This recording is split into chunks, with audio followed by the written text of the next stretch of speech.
all-important ranking member on finance. But before I assume my seat, planting for food and jobs, Yamutu. Understand that farmers are struggling for fertilizer. It is not available. There is accumulated debt in the sector.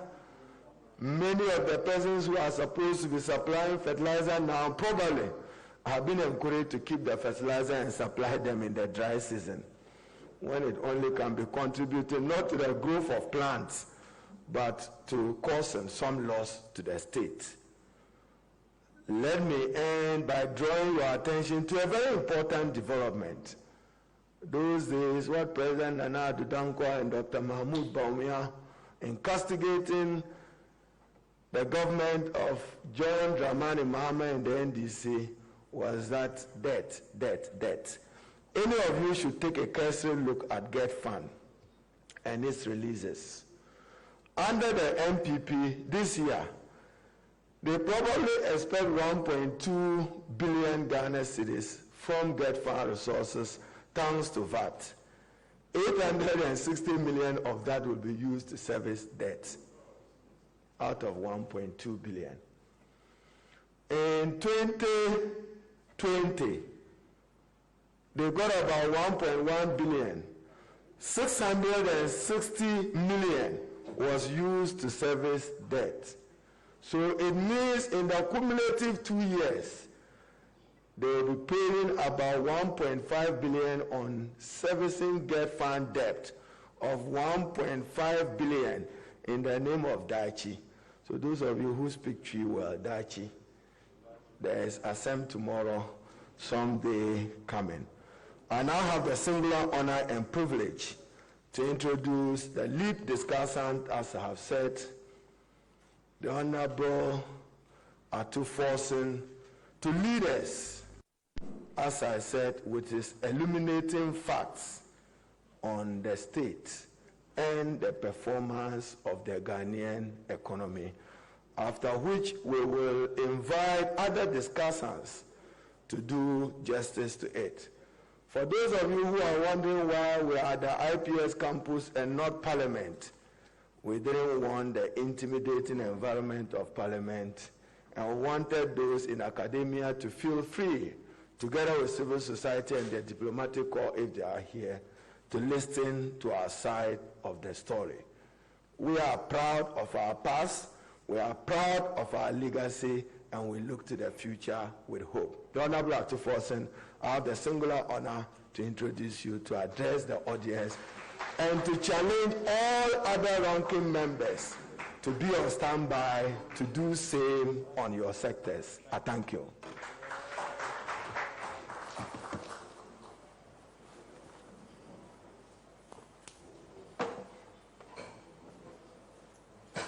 Thank you, Mr. Chairman. I will stand on the existing protocol and to go straight to the presentation for today. But let me start by saying that for the purposes of today's analysis, I will be discussing Ghanaian's economy, but I'll be looking at a case study of Ghana's debt profile and its sustainability for the last 20 years, starting from the year 2000 to the year 2020. So for the purposes of this, it is important for members to recognize the fact that Ghana's public debt as at April is indeed 332.4 billion Ghana cedis. In the first quarter of the year 2021, the MPP administration has added 27 billion Ghana cedis to our public debt. This means that obviously they have approximately 48 months from the time they took office to go, and they've done 3 months, and obviously that has accumulated 27 billion. But sadly, if you were to analyze where we are going, Ghana's public debt by the end of the year 2024 will be 624 billion Ghana cedis. So, Chairman, it is not in dispute that the Ghanaian economy is in its worst shape. In fact, in recent memory, This obviously has resulted in an intense hardships arising from mounting taxes and rampant increases in prices of goods and services. That obviously has led to an elevated cost of living.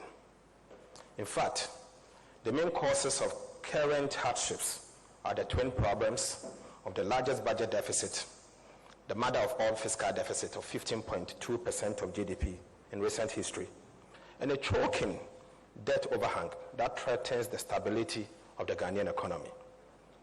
Sadly, instead of confronting the problems head-on, attempts have been made by the President Akufo-Addo and Bawumia government to shift the blame to the COVID-19 pandemic. But I will demonstrate shortly through a data-based presentation that the hardships that we face arising out of the largest fiscal deficit in recent history and the debt situation that we face is a direct result of mismanagement and obviously misplaced populism, as we've seen in the last couple of years. So as part of this presentation, I'll be looking at 4 different segments. To start with, I will give you a quick preamble and then discuss Ghana's debt profile. I will then move to the ability to pay, the sustainability issues. And then I will tackle Ghana and compare Ghana to that of some selected countries, so we'll be able to see the comparators. And then I will make some conclusion remarks and obviously make some recommendations. And it's my hope that the government, at the end of the day, will listen to our recommendations because it's important that they listen to us. Colleagues, unlike others that claim that there's no need to borrow whilst they were in opposition, and that in fact they have worked in the central bank and they know everything and they believe that the resources are in the country, and obviously when they take office they'll be able to raise the resources to fix the economy. I contend that Ghana, just like any developing economy, is unable to mobilize enough resources to fund its development agenda. In fact, Ghana relies heavily on foreign assistance and borrowings from financial institutions to fund the shortfalls. Borrowings to finance development agenda leads to accumulation of public debt over a period of time. High rate of borrowing, reckless borrowing, can lead to debt overhang and make the economy quite vulnerable. Borrowing to invest in productive venture is not bad because obviously it can spur economic growth. And to start with, to lay ground for a sound economic analysis, I will start with the Ghana's public debt profile. And I will try and move to the board and explain some few things to you. You will notice that starting from year 2000 to the year 2020, starting from the year 2000 to the year 2020, this is Ghana's debt profile. And what I seek to do here is to actually compare government debt from various governments. So you have 5 governments here: President Kufuor 1, President Kufuor 2, Atamels 1, President Atamels, and then you have John Mahama and President Akufo-Addo. Clearly, Ghana's public debt in US dollars, President Kufuor inherited a public debt of $7.1 billion US dollars. At the time he was finishing his first term, this public debt has increased to $8.3 billion US dollars. This means an accumulation of additional $1.1 billion US dollars in public debt over the 4 years. In cedi terms, you see the exchange rate. In cedi terms, he moved it from 4.9 billion to 7.5 billion. So overall, in cedi terms, he increased Ghana's public debt by 2.5 billion. Remember that in the year 2003, government of Ghana decided to sign in to the HIPIC initiative. So keep that in mind. In fact, in the year 2005, during Kufuor's second term, he again started with a public debt amounting to 3.8 billion US dollars. Move it to 8.3 billion US dollars, and then move it to another 8.3 billion US dollars, 8 billion US dollars. In fact, what this means is that this public debt actually, in dollar terms, reduced by about 278 million Ghana cedis. But don't be happy yet. This is as a result of the fact that government of Ghana at the time had so much debt forgiveness of 5.7 billion US dollars because we decided to sign on to the HIPIC initiative and then the MDRI. So the HIPIC alone brought us 3.8 billion, and then multi-donor debt relief initiative brought us up another 1.9 billion. The two put together is 5.7 billion US dollars. So this 5.7 billion US dollars is the reason why the debt reduced by $278,000 US dollars. In fact, if you were to control for the effect of the HIPIC initiative, Ghana's public debt actually went up by 5.5 billion US dollars. Then comes President Atta Mills. President Atta Mills inherited a public debt of 8 billion US dollars. 8 billion US dollars in dollar terms, and then increased it to 19.1 billion US dollars. This means within the 4 years of President Atta Mills, Ghana's debt was increased by 11.1 billion US dollars. In cedi terms, if you are to look at the exchange rate, it will be 26.2 billion US dollars.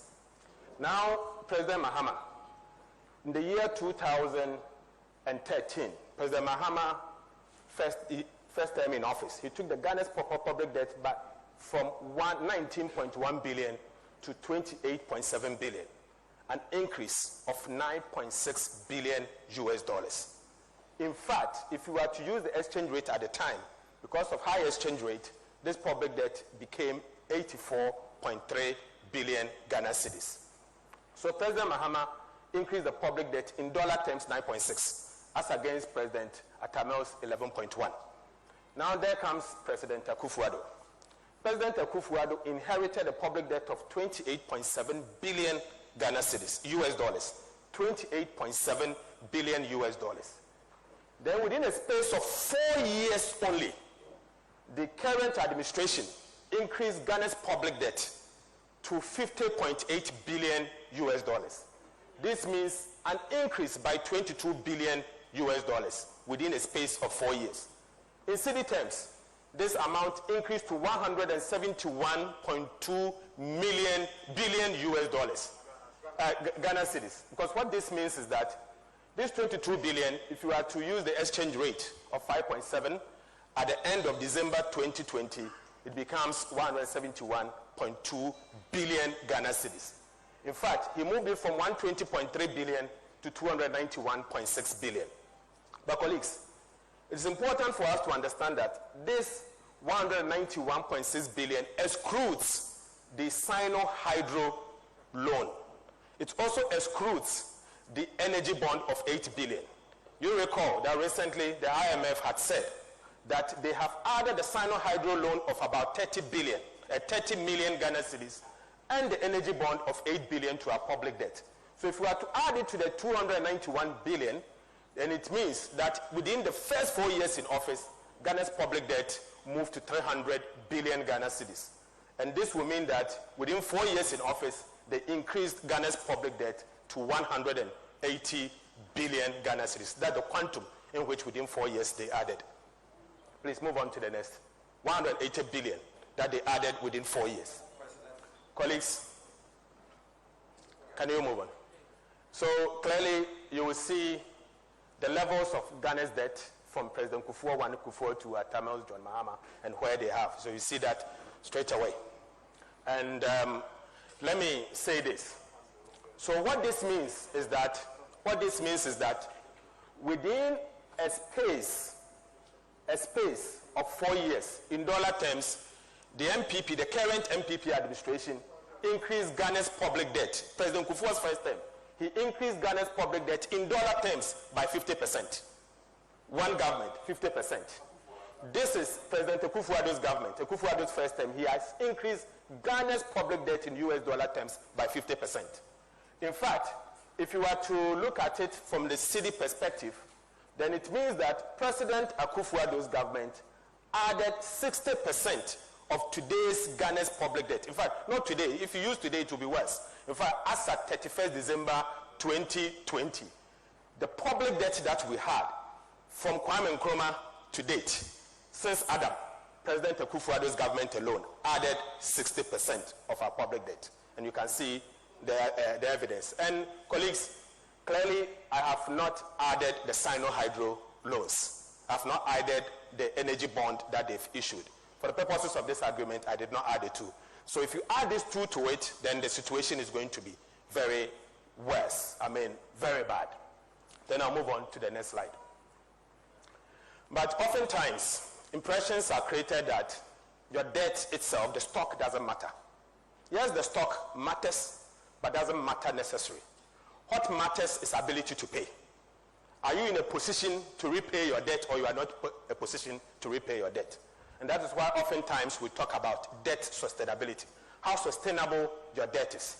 And so what I will be doing is that I will take you through the debt sustainability analysis and prove to you that where we are, Ghana is getting close to a place that if care is not taken, we may default on our public debt, the repayment of our public debt. But you see, is it COVID-19 that has caused Ghana's public debt to be at unsustainable levels? The answer is certainly no. And the leader said it. Unfortunately, you will notice that the MPP administration is trying to heap the blame on COVID-19.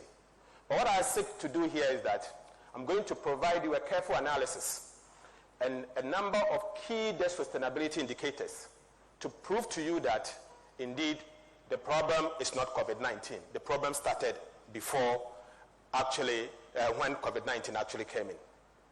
But colleagues, to start with the debt sustainability issues, let me start with the famous debt to GDP that almost everyone talk about it.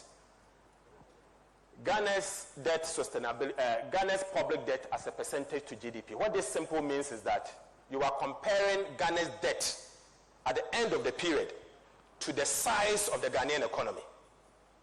To the size of the Ghanaian economy. And that is what you can see that from the year,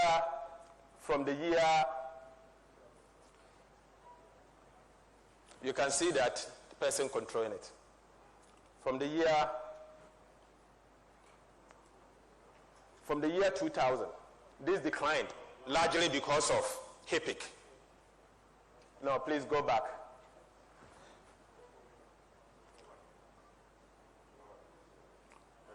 Yes. You will notice that Ghana's debt to GDP declined. Ghana's debt to GDP, thank you. Ghana's debt to GDP declined from 2000 to about 2006. And this is largely because of HIPIC.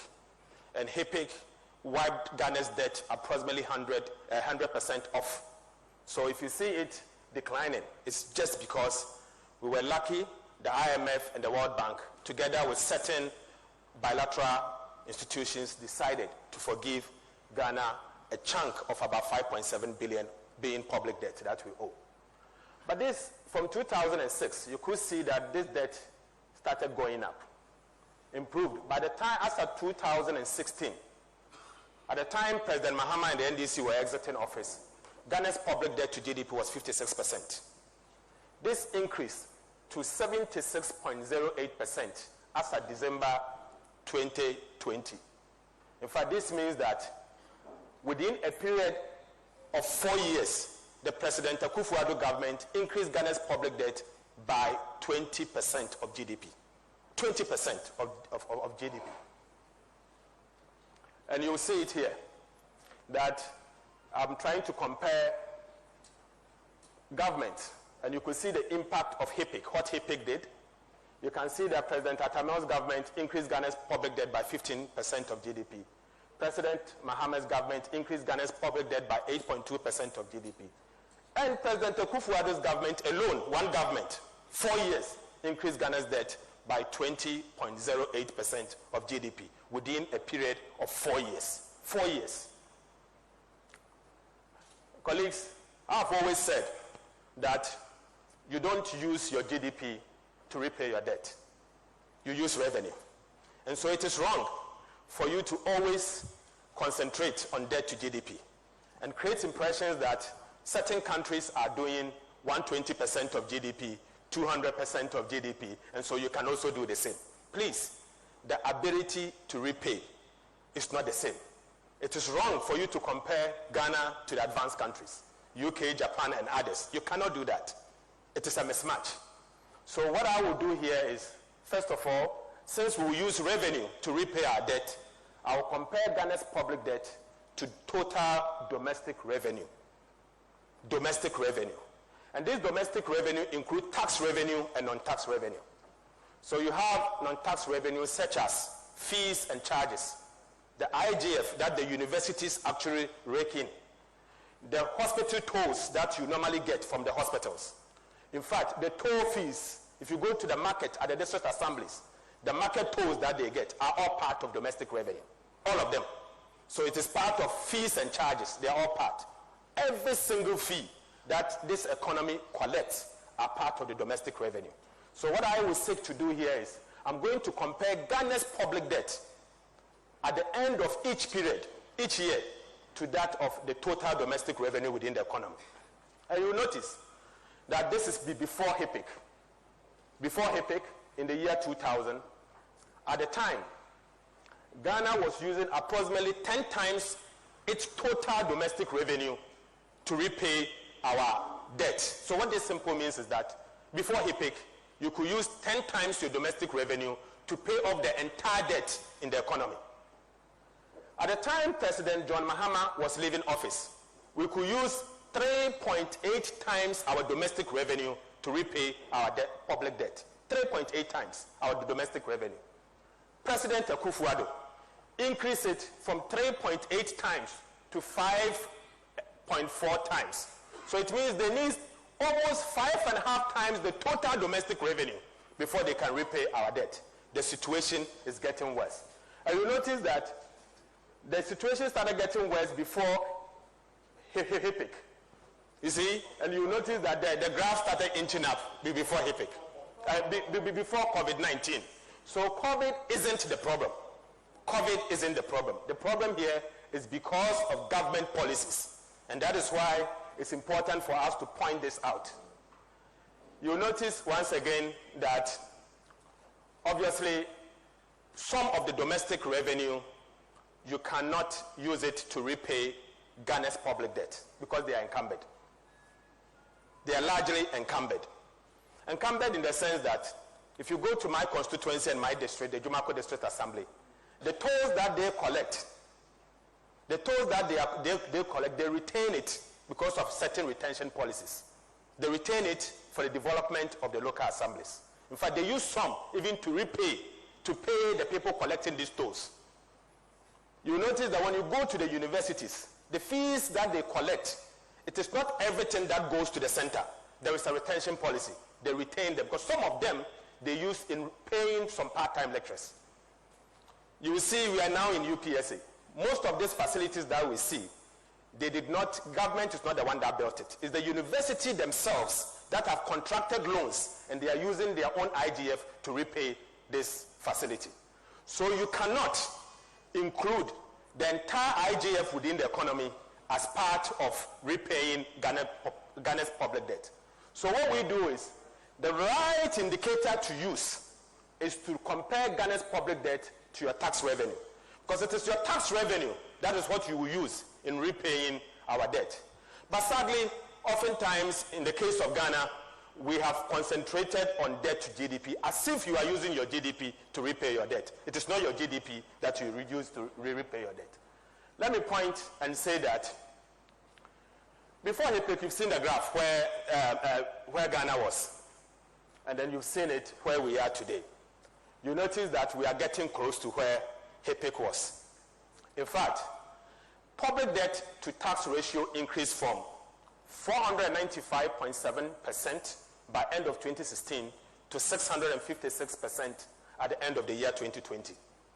What this simple means is that at the end of the year 2020, Ghana's total public debt was more than 6.5 times its tax revenue.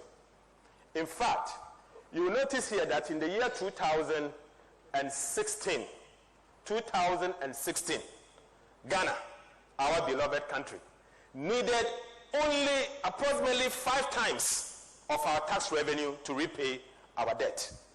This situation got worse to 6.5 times our tax revenue before we can pay our debt. And you can see that it got worse in the year 2019, before COVID-19. So no one can blame COVID-19.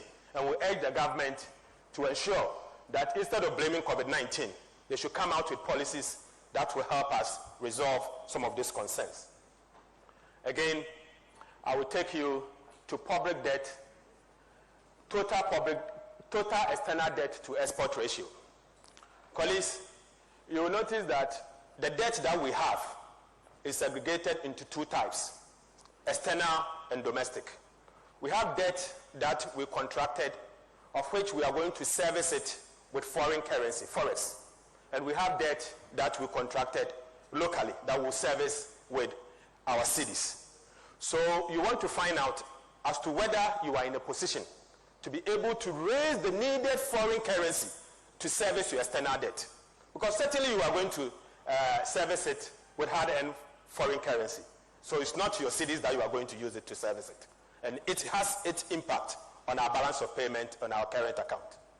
In fact, let me say that in 2013, and even before that, you are only comparing this external debt to that of exports.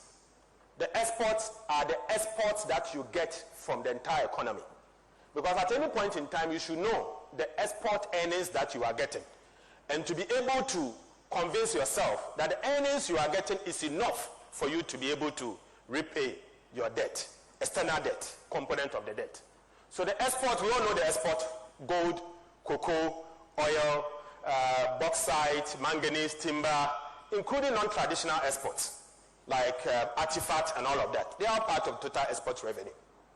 So what I seek to do here now is to compare our Ghana's total public debt to that of, external debt to that of our export. And clearly you will notice that in the year 2013, we needed 72.8% of Ghana's exports to be able to repay only the external component of our debt. Only 72.8%. This ratio as of December 2016 increased to 94.6%. So it means as of the year 2016, we needed 94.6% of Ghana's total exports before we can pay only the export, the external part of our loan. In the year 2019, and this is before COVID-19, the total public external debt was 130% of the export earnings. So it means as of the year 2019, 100% of our export isn't enough. You needed 30% more before you can repay only the external component of our debt. And this is before COVID-19. But colleagues, remember, in the year 2016, we used to have only one oil well that we export. This suddenly increased to 3. We were only having Jubilee. By the year 2019, we've had 10 and we've had Sankofa. In spite of that, we needed 130% of our exports before we can repay only the external part of our debt. The situation actually worsened, deteriorated to 171% by the year 2020, December 2020. That is a big worry. So by the year 2020, we have 3 oil fields, and then you needed 100% isn't enough. You needed 71% more before you can repay only your external portion of Ghana's public debt. Again, I'll now take you to domestic debt to domestic revenue ratio. The first one that I discussed was how we can repay our external portion of the debt. Now let's assess whether we are in a position to repay the domestic part of the debt, the treasury bills that we all buy. Is government in a position to repay? It's important so that government will be able to be at peace, and the Ghanaian investor who invests their money in government treasury bills will also be at peace. And let me show you something. Before HIPIC, our domestic revenue, and I explain what domestic revenue is. All the revenue, tax and non-tax revenue, including court fines and everything, that's the domestic revenue. We needed slightly over 150%. So it means that you need more than 100% of your domestic revenue. In fact, it is 50% more than what you have before you can repay your domestic revenue. And this is before HIPIC. Now I'll show you post-HIPIC where we are. In the year 2013, Ghana's total public domestic debt was 154%. So in the year 2013, you notice that it was 154%, slightly above those days of the domestic revenue. This declined to 145% by the year 2015, and then inched up to 163% by December 2016. So by 2016 December, Ghana needed 63% of its domestic revenue before we will be able to repay Ghana's domestic debt. In fact, we needed 63% more of our domestic revenue before you can repay. So what it means is that you needed 163% of your domestic revenue before you can repay only your domestic part of your debt. Now by December 2020, guess what happened? You needed 278%. It has moved from 163% to 278%. So your domestic revenue, you need almost 3 times your domestic revenue before you can repay Ghana's public debt. Not on the entire public debt, the domestic portion of the public debt. And you could see it. Look at the graph. The situation started getting worse in the year 2018. By the time we got to 2019, it's getting worse. And obviously by 2020, we saw what happened. All because of populism. And this is where we are.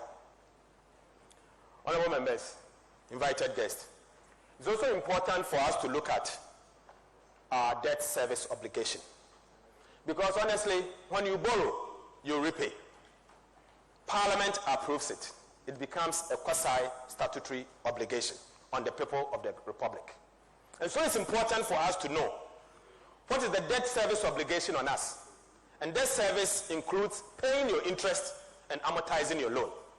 Amortizing your loan in simple terms means repaying the principal as and when they fall due. Repaying the principal. So this debt service that you see is of 2 categories. Interest that we pay, and then paying the principal, which we call amortization.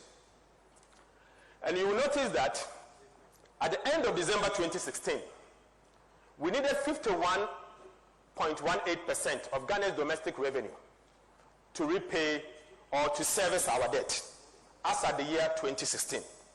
51.18% of Ghana's domestic revenue to service our debt. This increased to 54.22% by the end of December 2019. And the graph will tell you, look at 2016, started getting worse here. 54%, and this is before COVID-19. Let me say that this excludes how much we are servicing our debt with our tax revenue, because obviously energy bond, we are servicing it with tax revenue, but I've obviously decided to exclude it for the purposes of this argument, because since government actually decided to exclude it, I am trying to be charitable. I'm going to exclude it as well. And then Sino-Hydro loan. So the situation got bad before COVID-19. Then by the time that we got to the year 2020, this increased to 71.71%. 71.71%. So simply put, 72% of Ghana's domestic revenue going into debt service at the end of the year 2020. So we needed 72% of the total domestic revenue, including the university fees, the market tolls, the Kaya tolls, everything put together is what we were going to use to repay Ghana's debt. Obviously, no one can convince me that this is as a result of reckless borrowing. It cannot be anything else. It's because government thought there's an opportunity to borrow, so they decided to borrow. And this is what has actually sent the country to. Then, as I argued earlier on, you don't repay your debt with your domestic revenue. We use it for the purposes of analysis. But in certain countries, the dynamics may be different. In some small islands, small countries, even district assembly tolls are recorded at the center. But in the case of Ghana, we practice decentralization. We have a solid retention policy where government agencies are allowed to retain, in some cases 100% when you go to the courts. I remember Honorable Haruna in those days, between 2015 and 2016, used to talk to me that to allow the judiciary to keep 100% of their fees and charges. And eventually we agreed and allowed them to do that. So it's important to know that that money is not available for you to spend or for you to use in paying your debt. So oftentimes what we do is we use tax revenue. So now I want to look at the debt service. As I said, debt service includes interest and amortization, repayment of your debt. At the end of the year 2016, Ghana's debt service was about 66% of tax revenue. 66%. So we needed 66% of our tax revenue to repay our debt, not only to repay, to service the loan and to repay those that fall due, because it's not all of them that is falling due at a particular point in time. So we use 66%. This ratio worsened to 73% by December 2019. And this is before COVID-19. It further worsened to 87% by December 2020.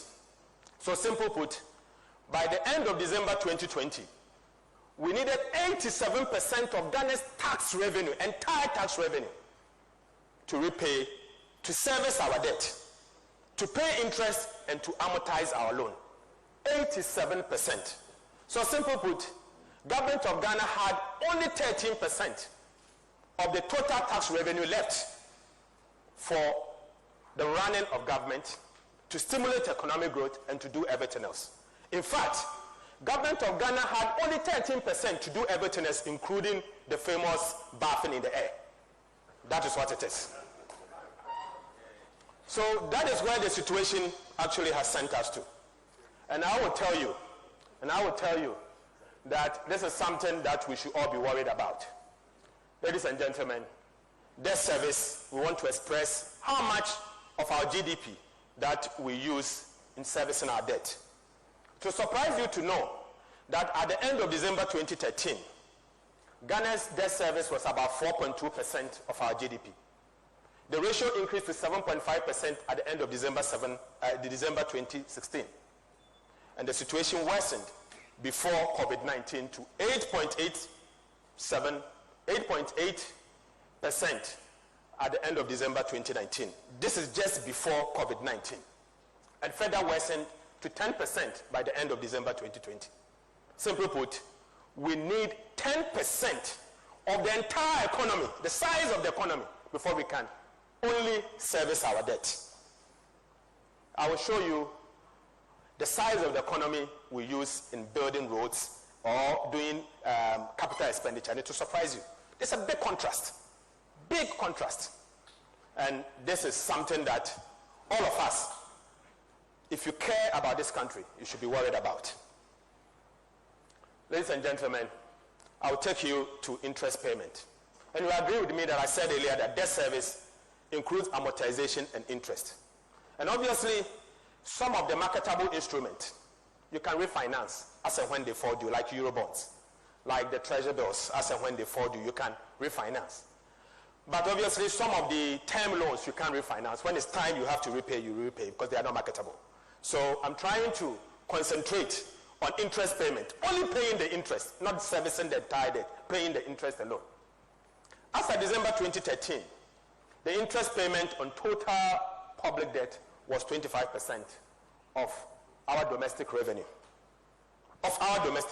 Including every revenue in the country. At the end of December 2020, in fact, at the end of December 2016, it became 36.6%. So we needed 25%. It moved to 36.6%. And under President Akufo-Addo, the situation deteriorated to 46%. 46% of Ghana's domestic revenue was used as interest payment. Only interest payment. The total domestic revenue. 46%. That is what you need. Now compare interest payment to tax revenue. At the end of December 2016, interest payment on total public debt was 47.5% of tax revenue. It increased to 55% at the end of December 2020. At the end of December 2020, more than half of Ghana's total revenue was used to service Ghana's total public debt. So you needed 55%, which is obviously more than half, before you can service our public debt. I don't think this is something that we should be proud about. But let me ask you, those that seek to compare Ghana's public debt levels as a percentage to GDP, find out from them. Okay, they are trying to compare Ghana's public debt as a percentage to GDP to that of the advanced countries like America, UK, and others. I want them to answer this question for me. Since Ghana is using approximately 55% of our tax revenue to pay for interest only as at the year 2020, find out from them what is the percentage Japan, United States, UK, and all those advanced countries are using to service their debt. And you will see that there's a big contrast. Whilst we are struggling to raise tax revenue approximately 11% of GDP, these countries that we are seeking to compare ourselves with are doing 35 to 45% of GDP in terms of tax revenue. So you cannot compare the two. The two can never be compared. You make a grave mistake. You will default and they will be alive. You will default and they will be alive. Colleagues, let me explain something that I find extremely worrying, very worrying. At the end of December 2016, interest payment on total public debt was about 150% of capital expenditure. 150% of capital expenditure. What this means that if you are to spend 1 cedi on capital expenditure, you need to spend 1 cedi 50 pesos on paying your interest. This is what this ratio seeks to do. It ballooned to 200% by December 2017. So by the end of December 2017, you needed 2 times the amount you use in servicing your debt. In fact, let me put it this way. If you needed 2 cedis to service your 1 cedi for the purposes of capital expenditure, you needed 2 times that amount before you can service your debt. 2 times that amount, so 200 cedis, 200%. At the end of December 2020, what we saw is that this 200 moved to 203.5%.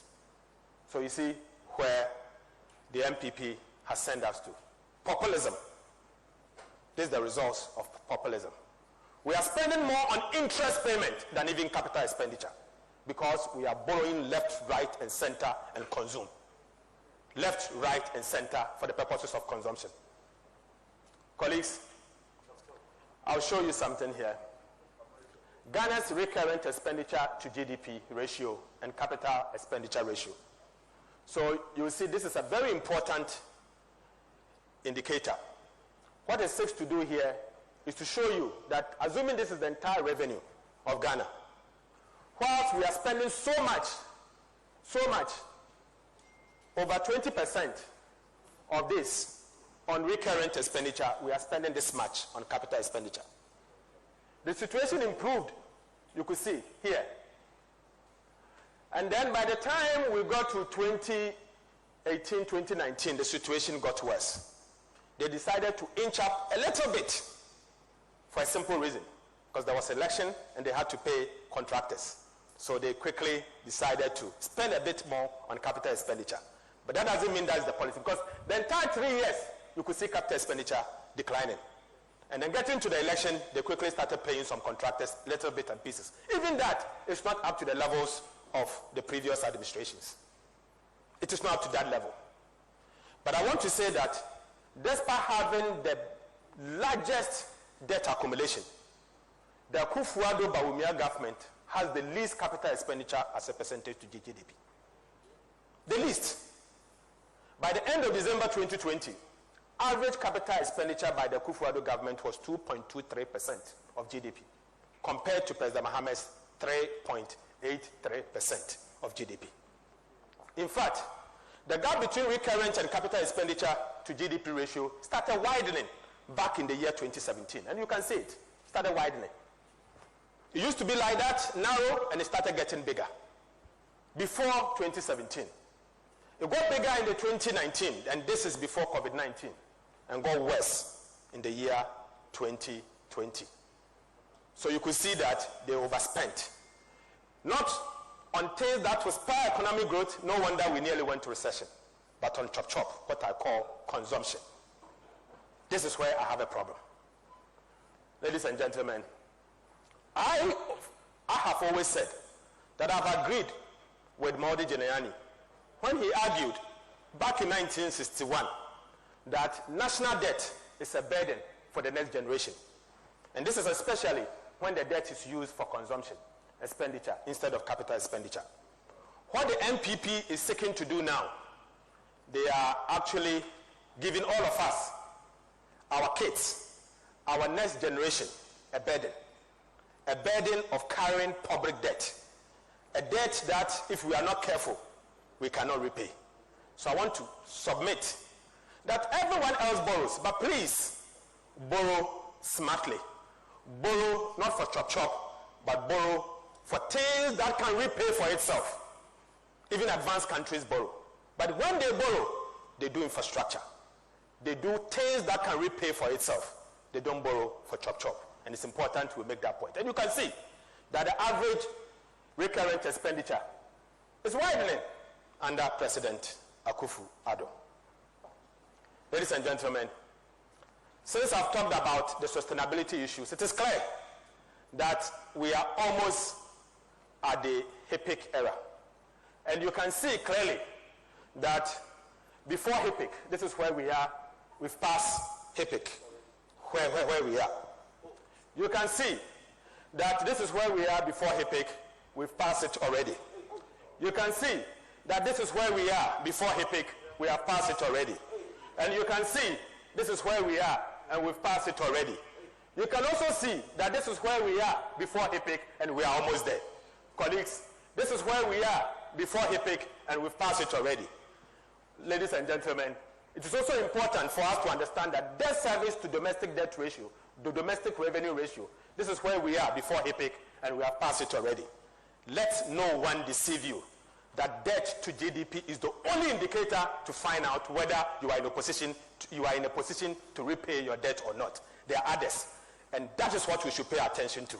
Ghana is struggling, and we are struggling, and if all of us don't rise up and speak out, there will be a disaster that will affect not only one government, but all of us together. It's important. Ladies and gentlemen, I will now compare Ghana to some selected countries. Compare Ghana to some selected countries. Among 22 countries, comparators, and I will show you the countries that I'm comparing with. As at December 2020, Ghana has the highest fiscal deficit of almost 16%. Almost 16%. We are not the only one that we saw HIPC, are we? COVID. We are not the only one that we saw COVID. We have neighbors, Ivory Coast, there's Nigeria, big brother around us, there's Togo, there's a lot more countries in the sub-Saharan African region that also saw COVID-19. In fact, COVID was not an epidemic that was meant to be seen by a country. It was a pandemic. So most other countries saw it. And so let's compare. If you hide behind COVID, let's compare what others also did in terms of debt, fiscal deficit at that period. So Ghana, we saw it's almost 16%. Ghana happens to be the 14th in terms of tax revenue as a percentage of GDP. You are doing 11.7% tax revenue as a percentage to GDP. And you are comparing yourself to countries that are doing 40%. What sort of comparison is this? You can't compare the two. You have to compare apples with apples. You don't compare apples with oranges or bananas. You make mistakes. Honestly, in terms of credit rating, we are the 15th. Okay, 9th among 15 countries. And the ratio obviously shows that Ghana's public debt is in an unsustainable trajectory. Unsustainable trajectory. Dating back from 2018, we started getting there. And that is why we should all be worried about. And these are the countries that I compared Ghana with. Benin, Burkina Faso, Cape Verde, Cote d'Ivoire, Gambia, Guinea, Guinea-Bissau, Liberia, Mali, Niger, Nigeria, Senegal, Sierra Leone, Togo, Angola, Cameroon, Gabon, Kenya, Rwanda, Uganda, and Zambia. All of these countries saw COVID-19, isn't it? Yet, we are doing fiscal deficit of almost 16%. Nigeria, our big brother, did 4.1%. Didn't they see COVID-19? Didn't they see COVID-19? I mean, look at Kenya, 8.4%. Let's look at Cote d'Ivoire, 5.9% fiscal deficit. So why is it that Ghana is a complete outlier? A complete outlier of 16% fiscal deficit, including arrests. In fact, is it because of elections? Yes. Because that may be the answer. Because certainly all of them saw COVID-19. And colleagues, all of us as members of parliament, we have a responsibility. A responsibility to get government of the Republic of Ghana to account for this 16% fiscal deficit.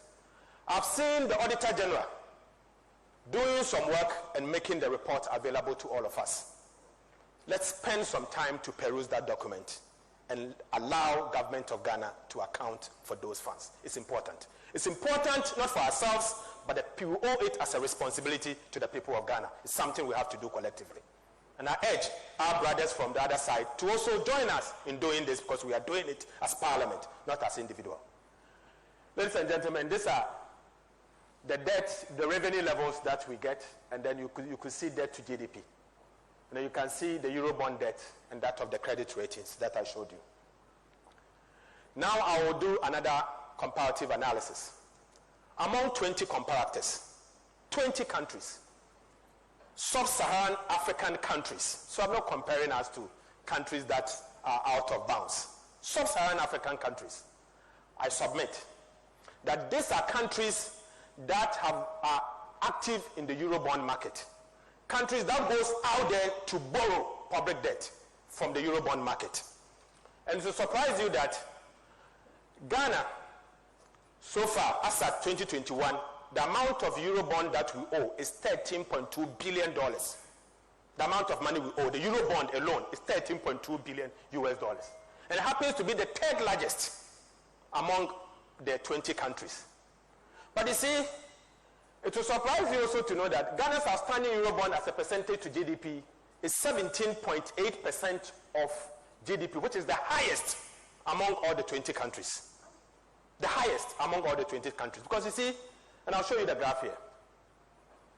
Look at this. So Egypt has an outstanding Eurobond of $37.5 billion. Their debt stock, as long as Eurobond is concerned, is $37.5 billion. South Africa has $20.6 billion US dollars. Ghana has $13.2 billion US dollars, and it follows. Ivory Coast 9.4, Nigeria 10.7, and it follows all the way to Seychelles. But let me tell you something. Egypt and South Africa has a bigger economy than that of Ghana. So the ability to carry is certainly different from Ghana's ability. Their tax revenue is certainly bigger than that of Ghana. So it is wrong for you to say that I'm third, so I'm comfortable. Don't be comfortable. Let's compare you outstanding Eurobond as a percentage to GDP. And you'll notice that you are in a very bad position. Ghana happens to be the first in terms of countries, 20 countries in the sub-region that has the highest outstanding Eurobond debt of 17.8%. The Egypt you saw there is about 9th here at 9.5%. The South Africa you saw at 20%, you could see South Africa somewhere almost about 16, 17 among the 20 countries that I'm talking about. So you see, we are not in a good shape at all. Colleagues, I will now compare Ghana among developing economies, emerging markets, and sub-Saharan African countries. Ghana's average interest rate payment to total debt is 9%. So what this simple means is that among the debt that we take, we are paying on average 9%. That's how much we pay on the debt that we borrow, 9% on average. And this is between 2015 to 2019. And in fact, it's getting worse. The reason why the average is 9% is getting worse since 2017, 2018. And this is the highest in the entire sub-Saharan Africa region. The highest in the entire sub-Saharan African region. followed by Kenya and Zambia, that has 6%. So even Kenya and Zambia, that their citizens are complaining and writing to IMF and the World Bank, including markets, that stop lending our government money. They are complaining because we are paying so much, we are using so much of our tax revenue to service our debt, it's 6%. So if they are complaining, what should we do? And I'm surprised, almost everyone in this country is quiet. Whilst Kenya, that is paying 6%, they are crying.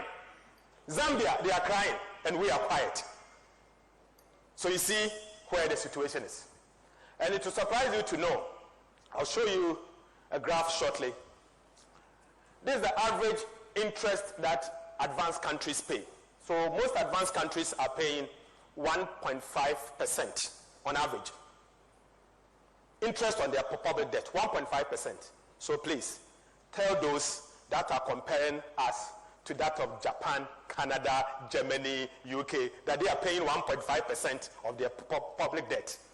Interest on their public debt. We'll see where we are paying, how much we are paying. We are paying close to 10%. So you can see that emerging markets, emerging economies, they are paying approximately about 4.5%. 4.5% on their interest, or as interest on their capital or on their public debt. Sub-Saharan African countries are paying approximately 4.5%. So whilst our peers in the Sub-Saharan African countries are paying an average of 4.5%, Ghana is paying 9%. This is because we are borrowing too much. And I itch. And it's worrying. So investors think that, oh, as for Ghana, because they will always borrow, let's hip it. So monies that we could use in removing schools and the trees, we are using it to service our debt.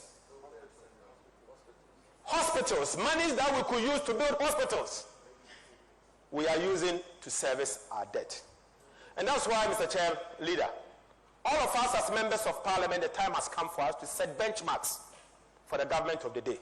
That any time you come to Parliament to ask for approval, you cannot borrow past certain rate. Because if countries like Ethiopia is paying less than 2% on their interest rate, on their debt, why should we pay 9%?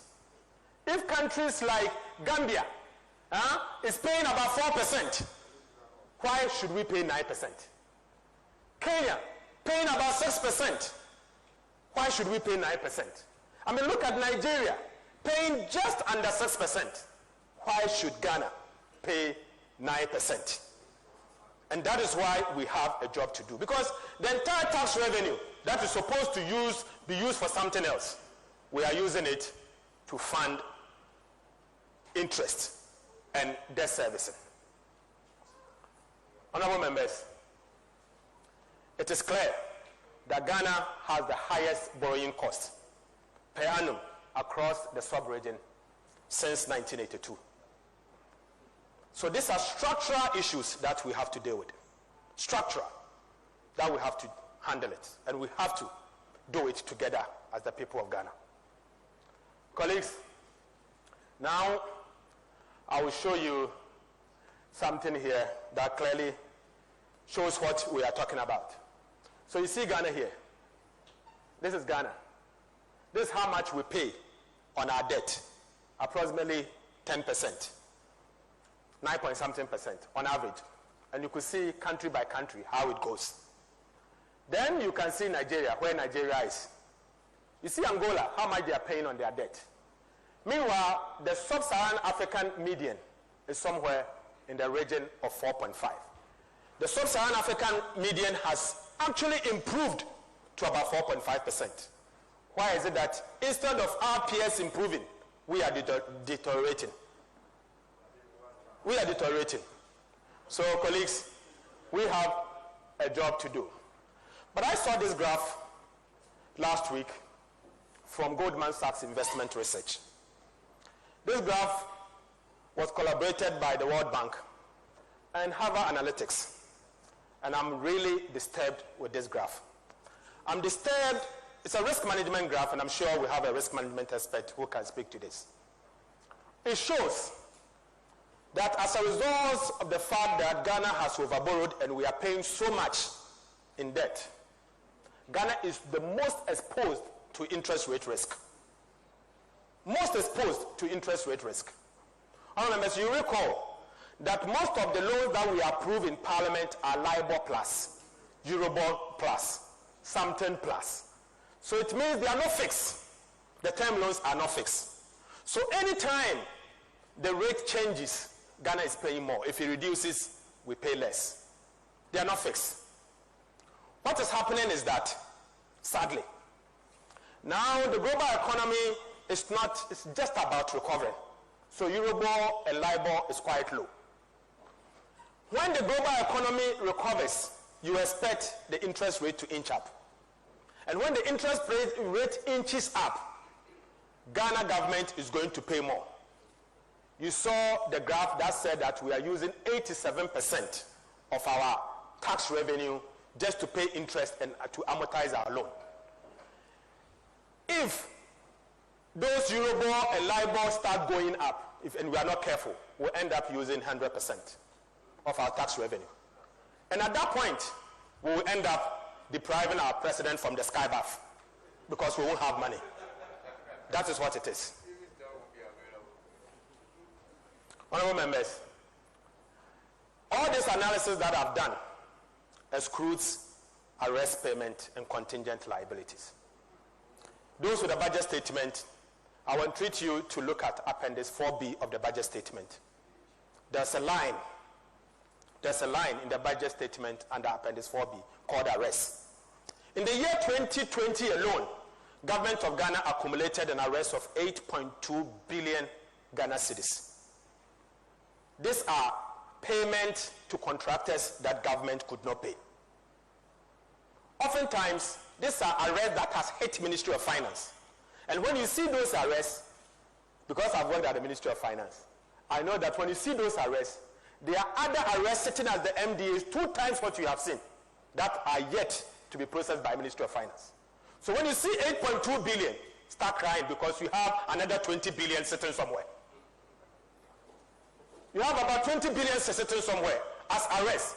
No wonder the minister responsible for agriculture was crying a couple of days that contractors that supplied fertilizers are crying because they are not getting their money.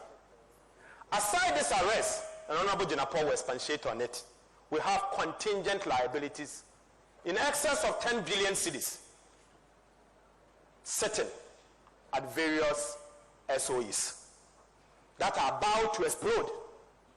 Coupled with that, as if that is not enough, we have recently seen judgment debts approximating about 1 billion Ghana cedis that we have to settle. So all put together will actually make the analysis I've done very worse. In fact, very bad. But as gentleman as I am, I'm not going to do that analysis. I will wait until government pays and we will all do it. But I want to urge that this is the situation. These liabilities that we are talking about have grave implication to our country. In fact, take for instance, the 780 million owed to fertilizer supplies, which has led to shortages of fertilizers, and which is set to lead to food shortages in the coming month. And you will see that we are actually courting disaster. Contractors who have executed several contracts in the economy are facing a dire financial problems due to non-payment of their invoices. Colleagues, the situation isn't good. But what I will do here, after going through these slides, I'll quickly take you to my concluding statement and remarks. And I hope that the MPP government will listen to us. Ladies and gentlemen, Ghana's debt sustainability situation is worrying. In fact, this the debt analysis does not include other arrests that I've said. The debt sustainability ratios portrays a worrying picture of the sustainability of Ghana's debt and should be of great concern to Ghanaians. The IMF Debt Sustainability Analysis, the DSA, in the year 2019, and this is before COVID-19, put Ghana at a higher risk of debt distress, and this is before COVID-19. This is before COVID-19.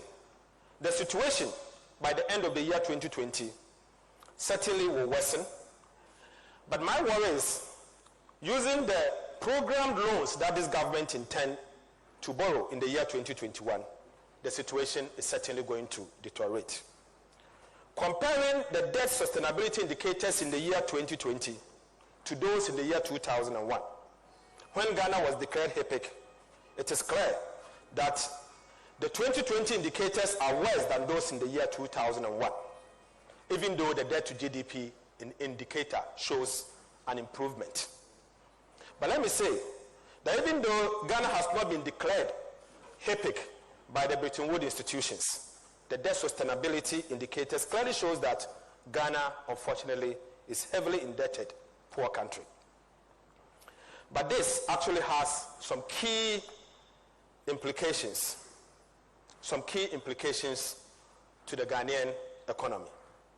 I expect that capital expenditure going forward is going to reduce. I also expect that government will not be in a position to increase public sector wages even to the minimum level of inflation, just like we've seen in the year 2021, where government, whilst inflation is almost at 9%, we only awarded about 4% being wage increases. We expect government in the coming days to spend more on interest servicing. I also expect a reduction from Ghana's international reserves. This is simple because I do not expect forex to come into the economy as expected, because government borrowing ability will reduce, in as much as we will actually be spending a little bit more as outflows, being debt, that amount that we use in repaying our debt. Low economic growth is expected, and this will be driven largely by poor investment and distortionary tax policies aimed at correcting the fiscal imbalances. This is for certain. I also expect that going forward from the year 2021, I expect that there will be new taxes, because government need to correct some of these imbalances. I wish to urge that in as much as the government intends to impose new taxes, they shouldn't be distortionary. There should be taxes that will spur economic growth, targeting the right people of the economy, and it should not actually disturb the running of the economy. Finally, our recommendations. We have 4 recommendations to the President and to the MPP government, and I'm glad that the Deputy Minister responsible for finance is here, Honorable John Kuma. Colleagues, we invited the government so that they can be part of this and to move the country forward. And it's important that we move our country forward. The fact that you are in a position today doesn't mean you will not be in government tomorrow.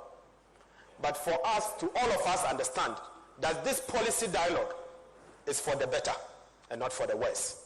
So, colleague, honorable member, MP, and the Deputy Minister, we want to urge that the Akufo-Addo Bawumia government must be bold to tell the Ghanaian public the truth.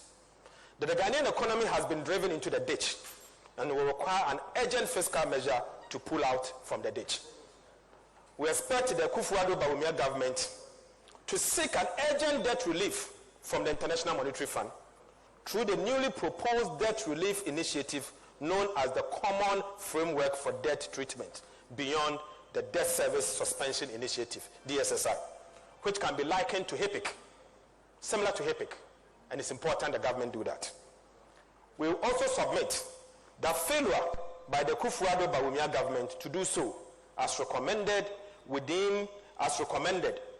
mean that within 18 months from today, Ghana would be exposed to a high risk of default on its debt service obligation, which will plunge this country into a deeper economic crisis.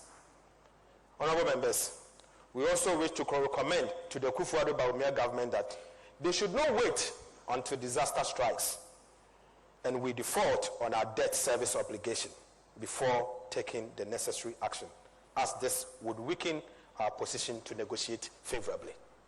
Honorable members, I'm saying 18 months for a reason. 18 months from now will be in January, February 2023. At that point, we will know the economic indicators as at December 2022. Evidence points to the fact that if the status quo remains the same, Ghana's public debt will be 85% of GDP. The issues that we are talking about will deteriorate. Ghana will not be attractive to the bond market. We will not be attractive even to the domestic market. The cost of paying our debt, even with term loans, will deteriorate. We use chunk of our tax revenue to repay our debt. And this will not be good for our country. And so we are urging that, Mr. President, we mean well. We are lawmakers. We are constituents. We are representative of the people. We have constituency to carry. If Ghana crashes, it doesn't crash with only you. It crashes with all of us. We are an important political party. We've ruled this country so many times, and so we care about the people of Ghana. Please don't drive this country to a level that we cannot negotiate favorably. Solve the problem now, and we'll help you in solving the problem. God bless our homeland, Ghana. Ladies and gentlemen, it is now beyond debate, based on the data presented, that the Akufo-Addo government has completely mismanaged our economy and have lost control of the economic indices. Political considerations are preventing the Akufo-Addo government from taking vital decisions. The people of Ghana need to ask the questions, right questions, and elicit candid disclosures, actions from the Akufo-Addo government that will prevent imminent disaster. We urge the government to demonstrate seriousness in resolving some of these challenges by announcing convincing measures in the media review. And Honorable John, that's the message from the minority to the minister responsible for finance. We expect some convincing measures in the media review. Thank you very much, and God bless our homeland, Ghana. Thank you. The Honorable Atuforsen, the General Secretary of the party, may along the line take leave of us whilst we continue. My duty at this point is a simple one, but before I proceed to undertake that activity, two observations: that the minority is demanding a comprehensive audit of all COVID-related expenditure in the country, including and adding on to the 21 billion that was spent prior to the elections.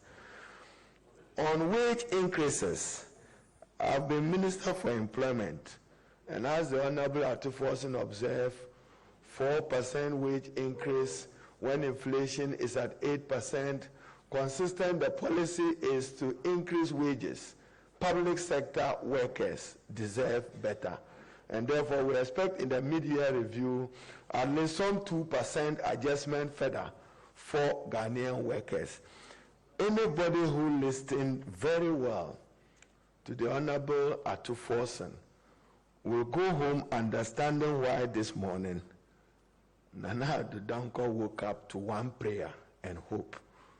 Debt relieved and debt forgiveness is his only hope to redeem and salvage this economy.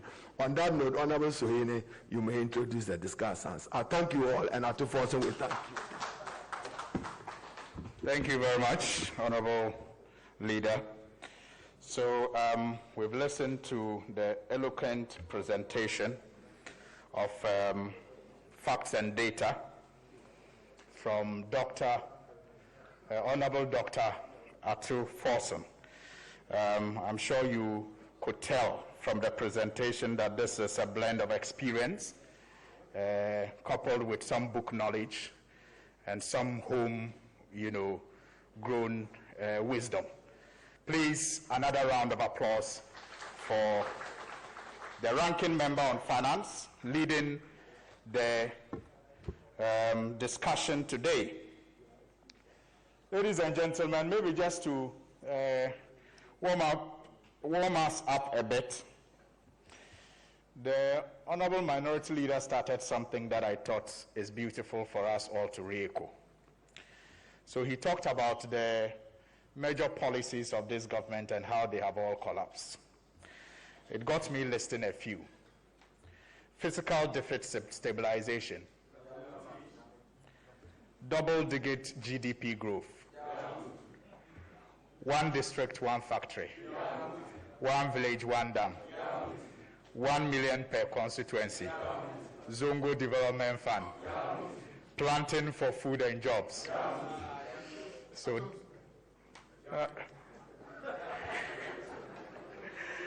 Akufo-Addo Bawumia government.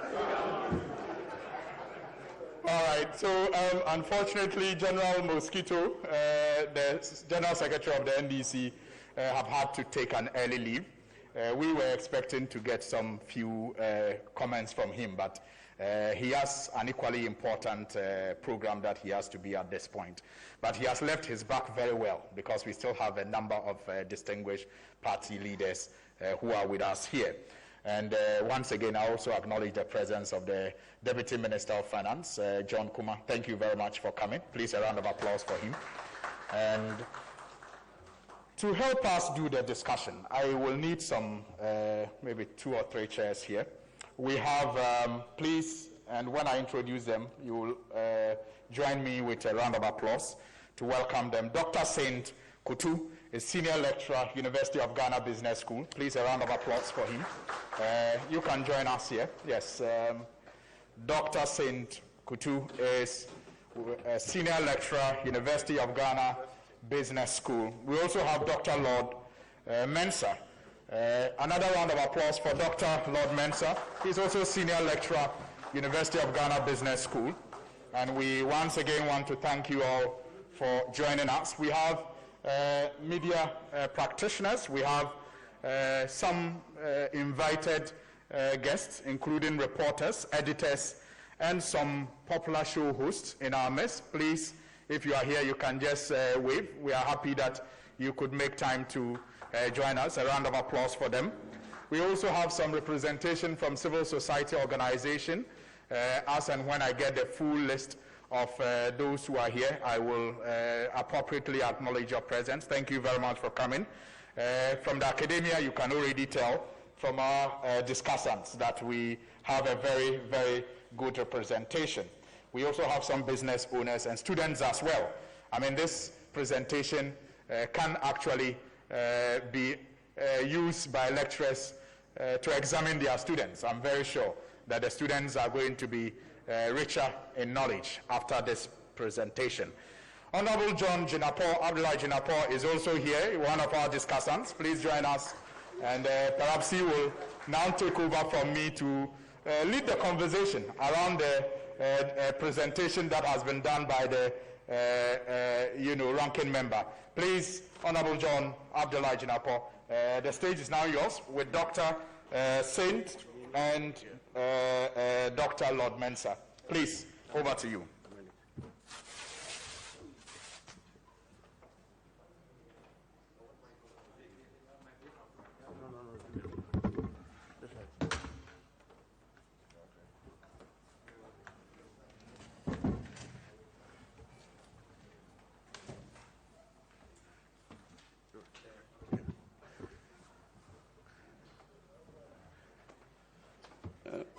Thank you very much, Honorable Senior Leader, fellow MPs. Doctor, nice meeting you. It's been a while. I think that the ranking member has done a fantastic job. He's put the issues within the right perspective. And so this should stimulate some level of intellectual discourse as far as management of the economy is concerned. There's been an attempt, like he said, to heap everything on HIPIC, but based on on COVID, but based on the evidence presented, it is quite obvious that the full picture is not being presented. Because if you read the budgets and look at the reports from the Bank of Ghana, the Ghana Statistical Service, clearly by the end of 2016, we're on the right trajectory because we had moved from about 2.2 to about 3.6%. And the doctors will tell you that, especially when you are doing a time series analysis, there's always a lag. You can't just say that what happened in 2016 is attributable to only 2016, or what happened in 2017 is attributable to only policies within 2017. When the government presented a budget in March, it then tells you that clearly a lot of the programs, policies, and activities of 2016 led onto the results we saw in 2017. So 2017, you then witnessing about 7% of growth rate. Very, very robust. But that began to decline by 2019. And so you could not see that level of sustainability in terms of that growth trajectory or growth trajectory. But more importantly, it's about what you get as a government. Because your output is a function of the input. And if you look at the Eurobond, for instance, the ranking member talked about almost a little over 13 billion. 70% of that 13 billion is attributable to President Akufo-Addo and Dr. Bawumia.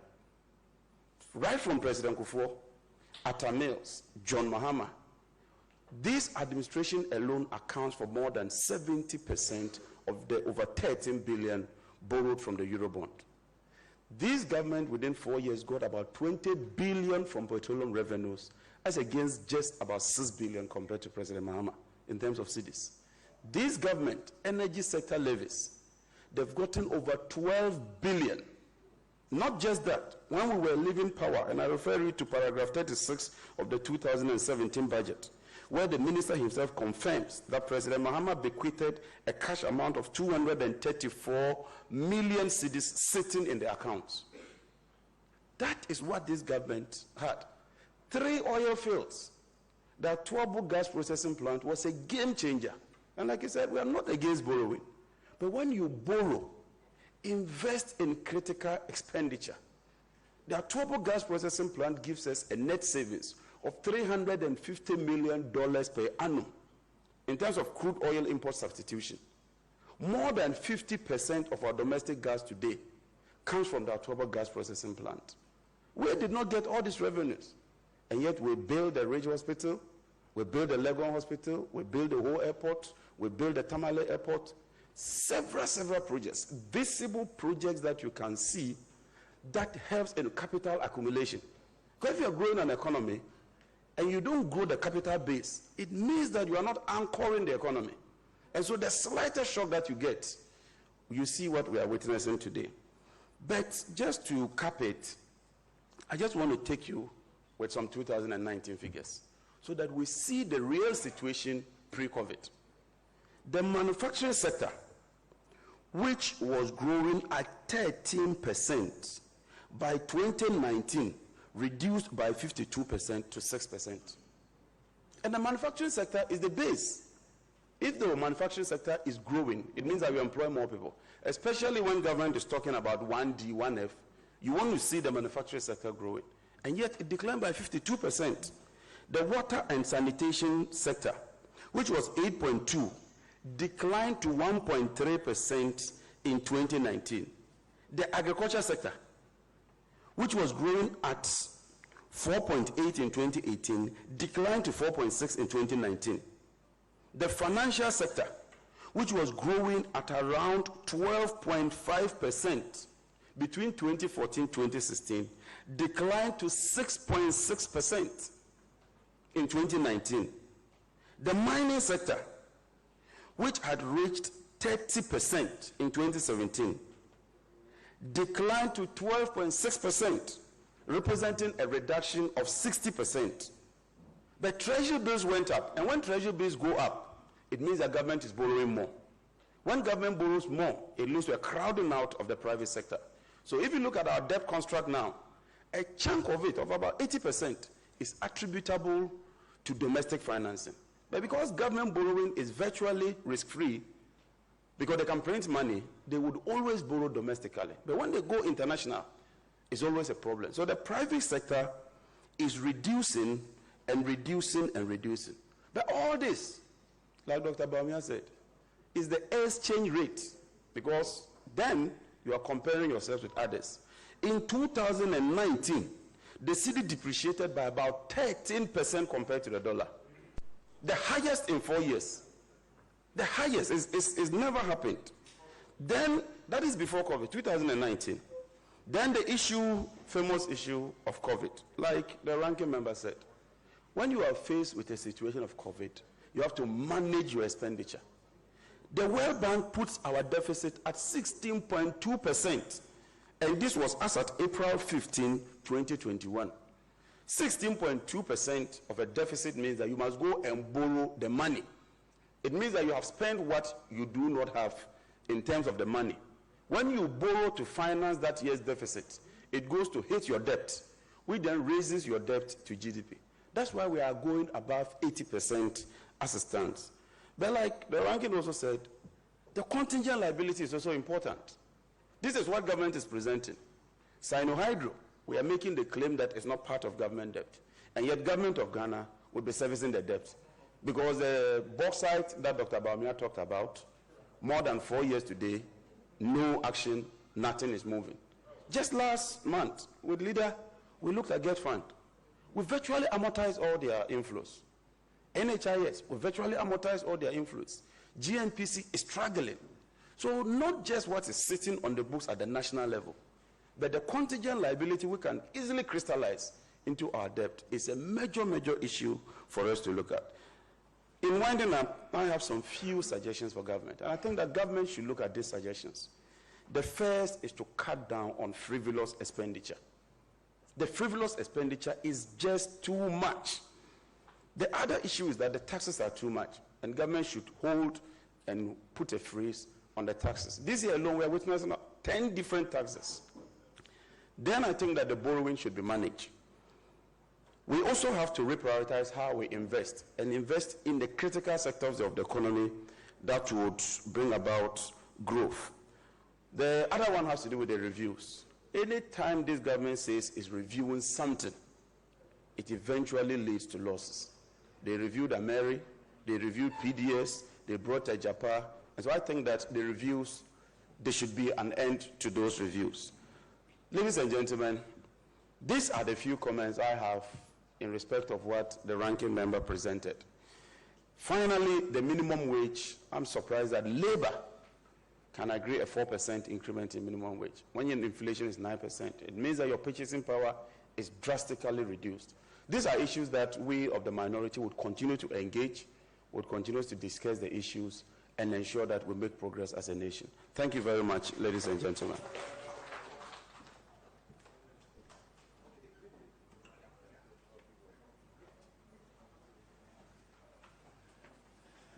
Thank you very much, honorable members, for such an opportunity to discuss this important, paper, for which I will call it the anatomy of our debt profile in the past years.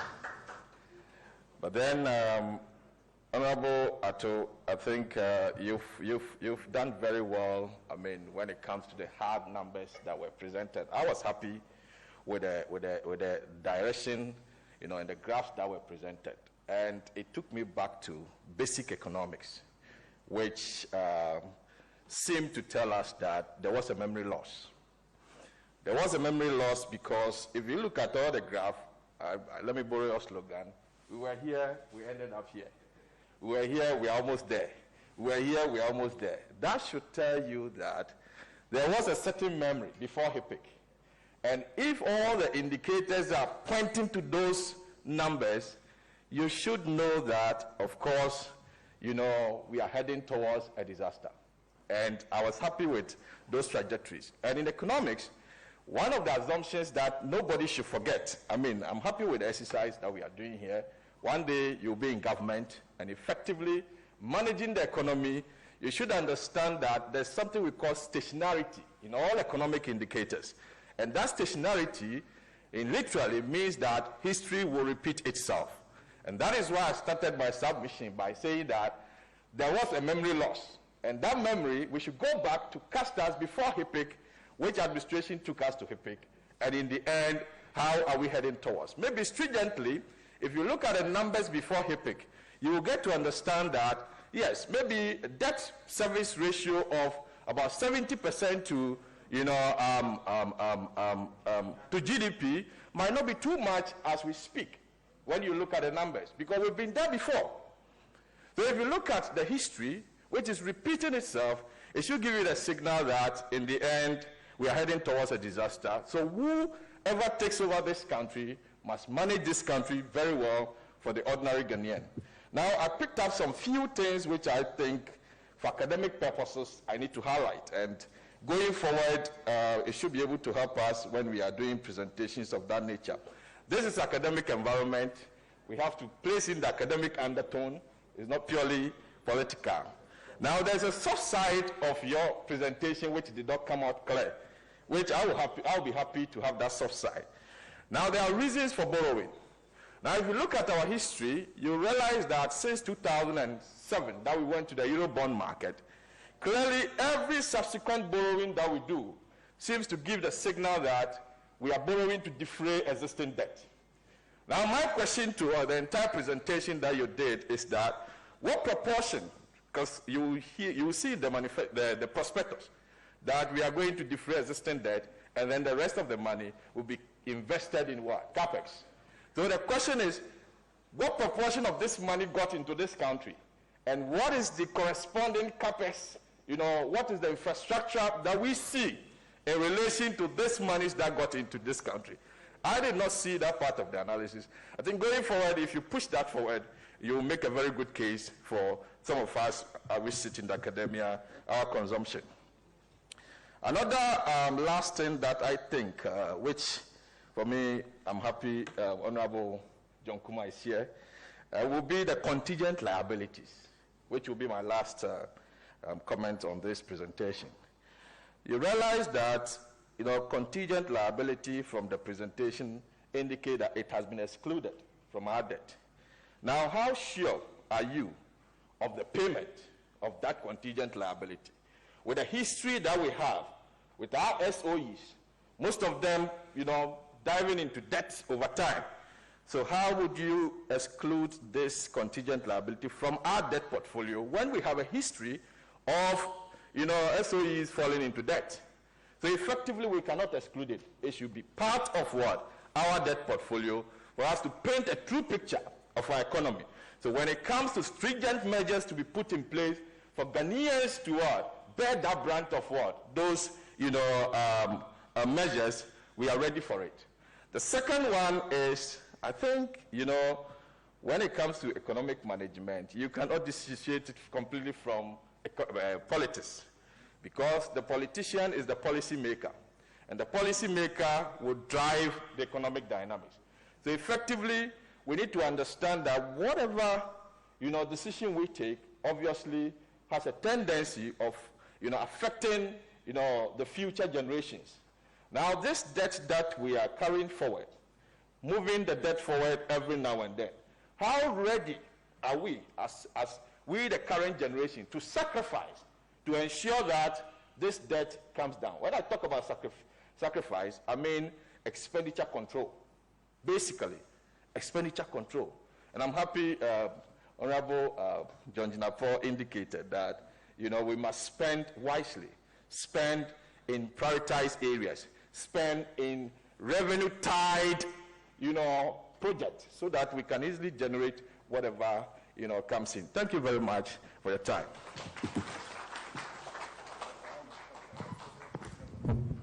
All right, thank you very much, Dr. Lord Mensah. Yes, so we'll hear from Dr. Sen Kututu. Thank you very much for this opportunity. And Dr. Forson. This is the first time that a public figure, after a presentation, has presented himself for public scrutiny. In fact, it's commendable. Yeah, it is. The picture you painted, it's quite dark, I must confess.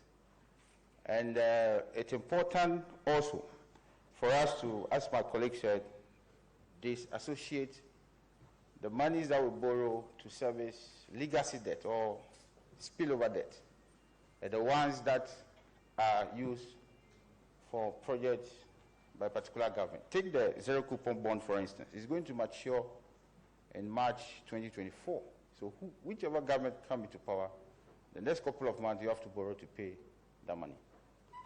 So the question is, when you borrow, are you going to add on to the debt profile, or are you going to dissociate it from the money that is already borrowed? Because the government will borrow more, and they use some to service some of the debt. So I'm particularly happy when you used the debt to total revenue generated, because that at least gives us a very good picture of where we stand. But I would like to push the envelope further. Now, why don't we also look at the cash that we make available for debt service over the total debt? Because that will show us how governments, successive governments, have been paying the debt. Okay. And then to our Honorable Deputy Minister, you know, the only way we can break this debt cycle is to increase the tax base. You know, we've been saying this every now and then, but it seems we are unable to do it. Because other than that, we'll continue to grapple with this high debt level. And I will suggest that if, for instance, you don't lack the capacity, why don't you follow on academia? Because they have innovative ways of helping the government to increase the tax revenue by increasing the tax base. Because the current regime, those in the formal sector, pay whatever that is levied on the informal sector through higher prices. So please, call academia. Thank you so much. Indeed, it's been a wonderful presentation and assessment. And I think we must understand that what is happening now is in character of the NDC. Even as we are confident in our wisdom and our knowledge, we are still humble enough to subject our thoughts to, peer review.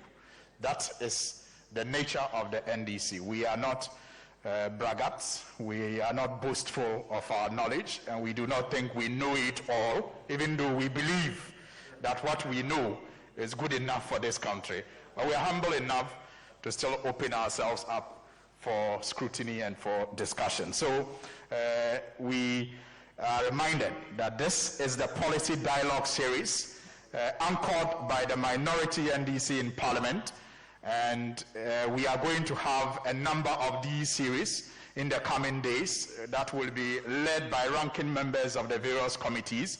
Today is on finance, obviously, because the mid-year review will be later this week.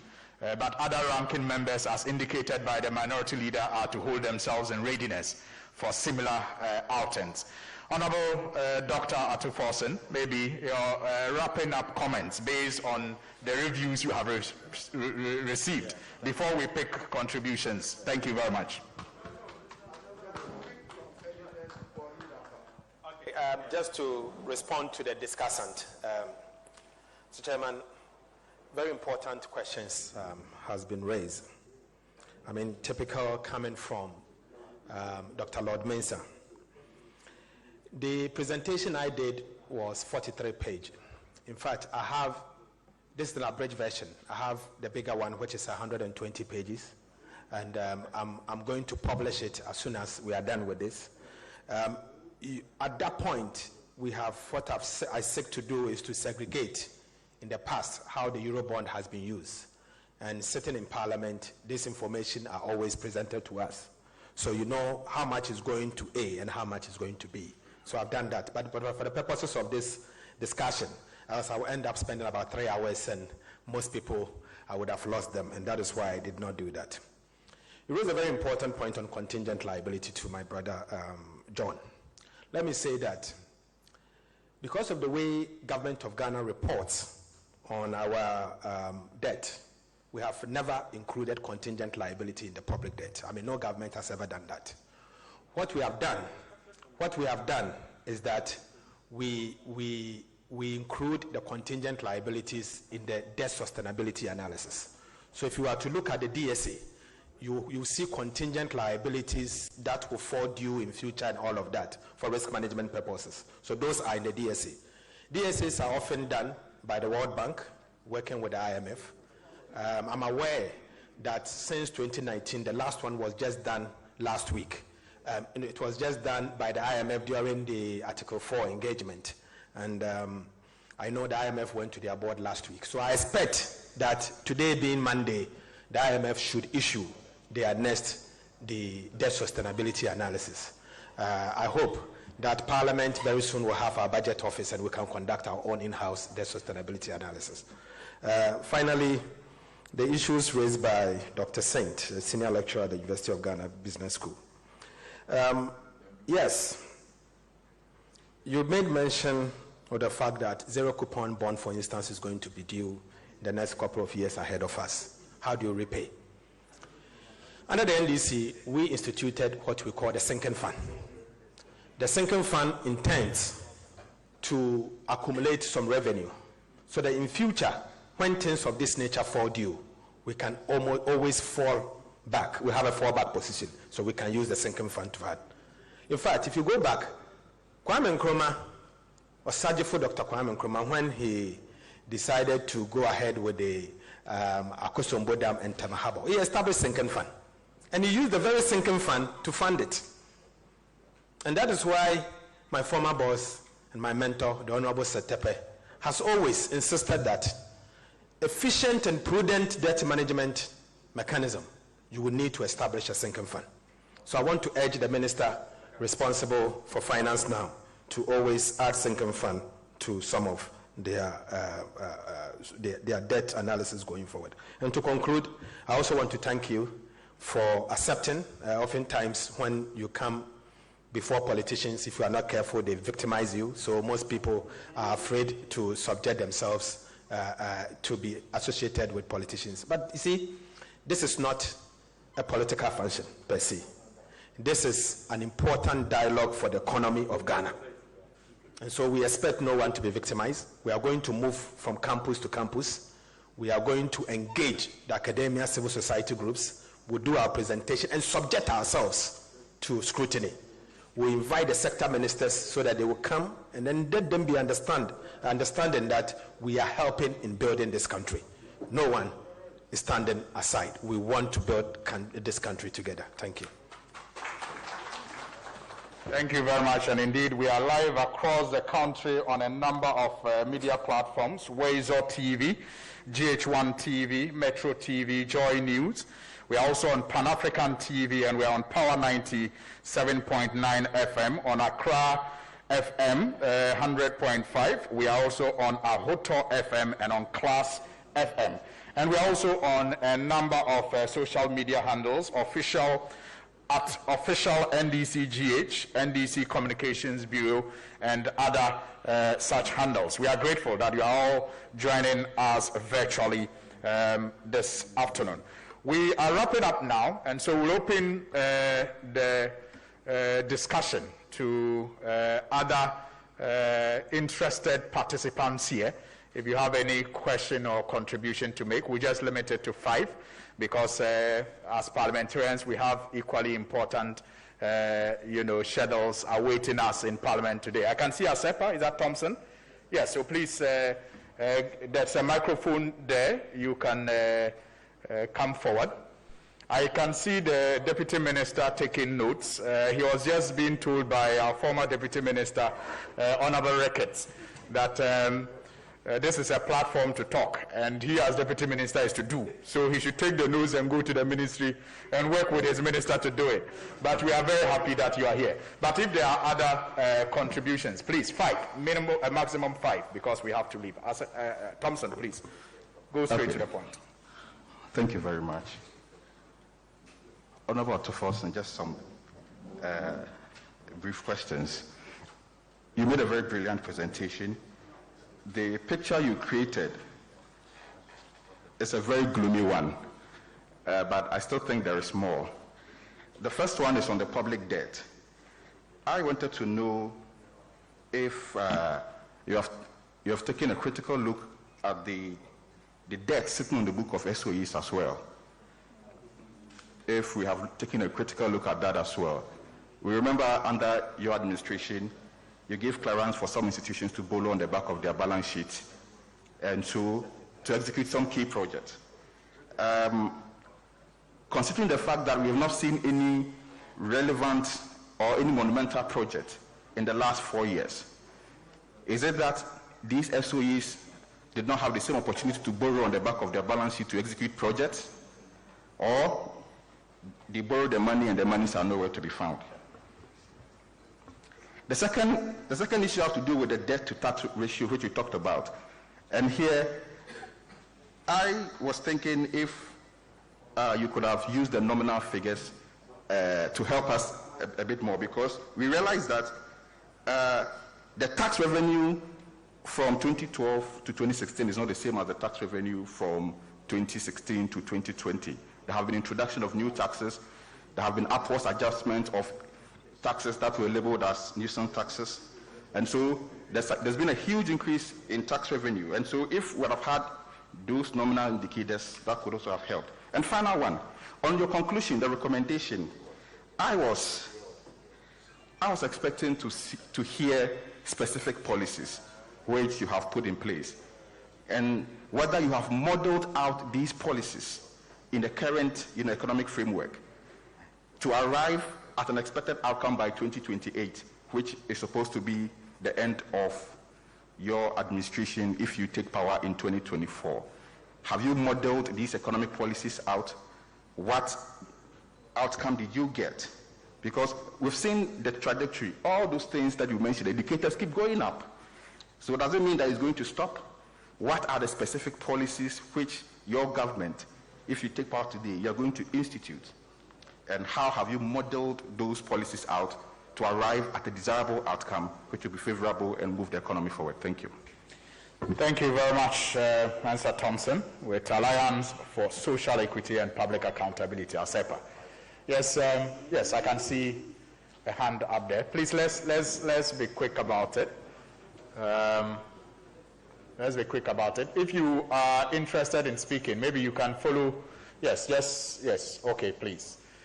Okay, that's Lantam from GH1. Thank you very much.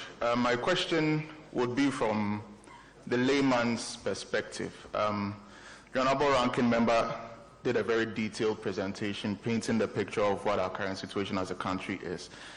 And in opposition, I guess that you would want to describe yourself as a government in waiting, and so you are the alternative. And so my simple question is, given the period that we looked at in the presentation and all the things that have been done to get our debt levels to this point, what would an NDC government have done differently from what this government has done so that we do not get to that point?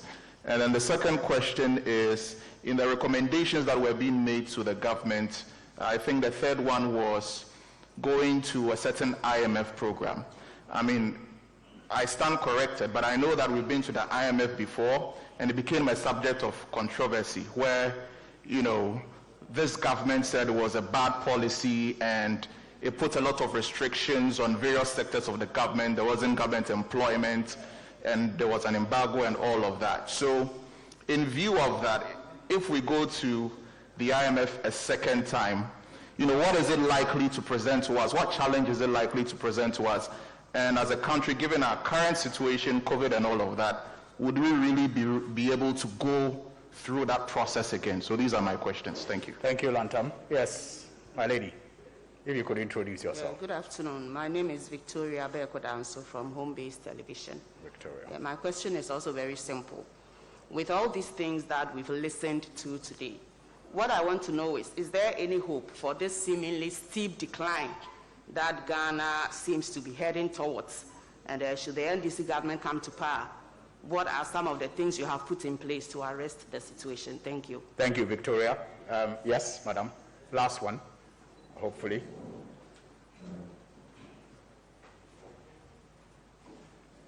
Please, Reverend Professor Grace Nkansa Asante from the Department of Economics, KNUST. I have two issues. The first one is to Honorable Atto. He gave other indicators for assessing the how sustainable the debt is. But for all you may know, what I know is we measure debt sustainability by the GDP. So bringing in other variables, which at the end of the day is computed into the GDP calculation, makes me wonder that kind of analysis. Because even if you look at the World Bank, which is responsible for looking at growth of nations, they use the GDP ratio to measure the debt GDP ratio, how sustainable the debts are. My second issue is, if you look at our economy from the time of President Nkrumah, any government adds up to the debts, and that's what we've been having. My issue is, if you are looking at the servicing, you don't come and service the debts that you have accumulated. You service all the debts that all the various governments have accumulated. So, I don't know. I can't really fizzle it out if you are looking at the servicing of the debts of becoming so alarming. We are all not happy about the way the country is going. But blaming one government, I want to be objective, I don't really get it. Because I'm sure some of the debt servicing is coming from even the time of President Kufuor, and then ASAP. No government comes with. Yes, please continue. That is why I explained that the indicators are all captured when you are computing your GDP. Right. So that is where I have the problem. But if you are looking at the servicing, no government comes and services its own debts. So it's a replicate kind of, a cumulative kind of. So I was expecting that maybe this policy dialogue would bring out some policies that we were coming to make input. Or I don't know, maybe you have it for another time. That's why maybe you invited the academia to come in. Right. So because we all know where the country, the direction, we don't like it. So I was expecting that we may have some policies that we may like the academia to make some inputs so that we all see how we'll be able to resolve the problem for the country to be on its feet. Thank you very much. Thank you very much to Reverend Asante for your contribution. Yes, okay, you use this one. Let me start with the lady from the Department of Economics, University of Science and Technology, Kwame Nkrumah University of Science and Technology. Colleagues and Madam, first of all, let me say that there are various ways in assessing government's ability to pay, what we call debt sustainability. The standard one that worldwide governments subscribe to is what I presented. The IMF, the World Bank, and various governmental institutions, multilateral institutions, uses debt sustainability analysis as I've provided. So these are not my templates. They are templates by Bretton Woods institutions. They are templates that every Ministry of Finance does. They are templates that every government in this universe uses. So they are not my templates. For the purposes of academic, if I may, you can try and Google me. I've just written a paper that was published recently, about a year ago, by the West Africa Monetary Institute. In fact, I was paid some $500 for that. And I use neoclassical model to assess Ghana's public debt to find, and that is academic paper, so I have to use what is known by academics. And clearly, if I present that to you and I will share that document with you, you will know that Ghana's debt is on unsustainable path. And what I did at that paper, you will notice that I use primary balance to do the analysis. And clearly, primary balance as a function, you clearly know that Ghana's public debt is not sustainable. So it points to the fact, no matter how you look at it. Unfortunately, debt to GDP has been overflogged. And people think the only way to assess Ghana's debt sustainability is Ghana's public debt expressed as a percentage to GDP. That is wrong. That, I beg to say, is wrong. When you do that, you are tickling yourself in any way and thinking that you are doing well. Because as I said, you don't use your GDP to pay your debt. And it is wrong for you to compare Ghana's debt to GDP to that of, let's say, Germany or England or another country, because the ability to pay is not the same. And that is why you use others. So I will also take your number and send your email and send you that of the IMF recently debt sustainability analysis. You will see that every single thing that I've mentioned here is there. So I did not skip even one. I did all of them. So you know what debt sustainability is. Then, again, you made mention of every government paying debt.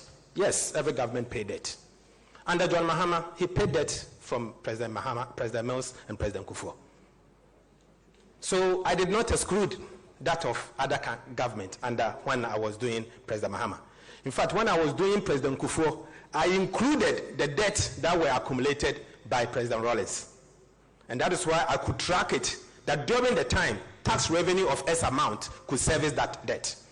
And that is why I could track that under President Mahama, all the debt since Adam, we were servicing it based on that. So it is not only President Akufo-Addo that is servicing other government debt.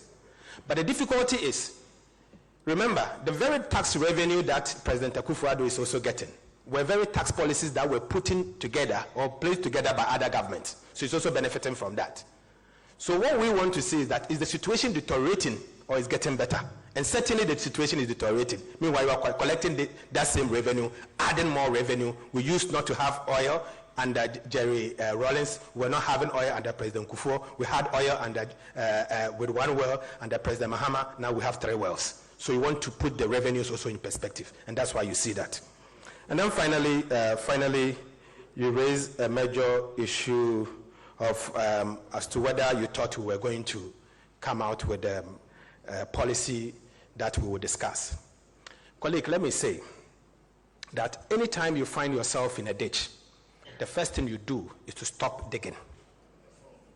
The first thing you do is to stop digging. We are in a ditch now. Our first proposal is for government to seek a major redress, to stop digging.